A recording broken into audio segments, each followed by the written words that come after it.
State cuts to Medicaid, a death sentence, or a necessary budgetary measure.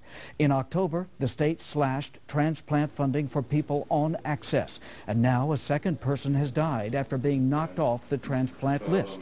UMC says the patient died in late December after being removed from the list for a liver transplant, and now there are nearly 100 patients left off the list for life-saving surgeries, including one Tucson man who has terminal lung disease and is appealing to Governor Brewer for help.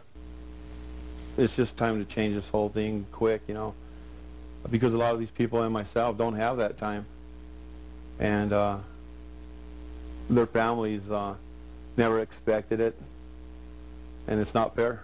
It's not fair. What the governor has to say about this, so we called her, and this is what we heard. Your call has been forwarded to an automatic voice message system. 3 calls, 1 email, and no response.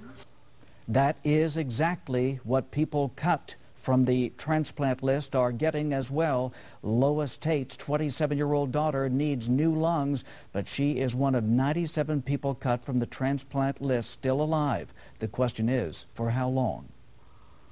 Her quality of life is slowly dwindling away, and her only hope to live longer was to get a transplant, and that has been taken away from her. Tate is one of several who sent a plan to Governor Brewer in early December, giving suggestions with 3 alternative funding sources. And even though lawmakers say they are open to ideas, Tate has not heard back from anyone. And while we were not able to bring her concerns to Governor Brewer, we were able to take them to State Senator Frank Antonori. What do you have to say to those families and that mother?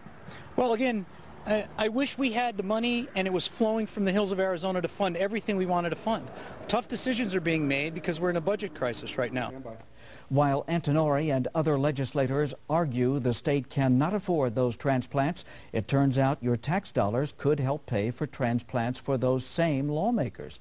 We found out all state employees are entitled to benefits if they so choose. The plans are readily available on the state's website, and yes, they do cover organ transplants. The benefits are paid for in part with your tax money and employee contributions, but not all state legislators agree with the system or opt for the plans. State Senator Antonori has opted out and tells us he thinks this is wrong, but that's just the way the system is set up.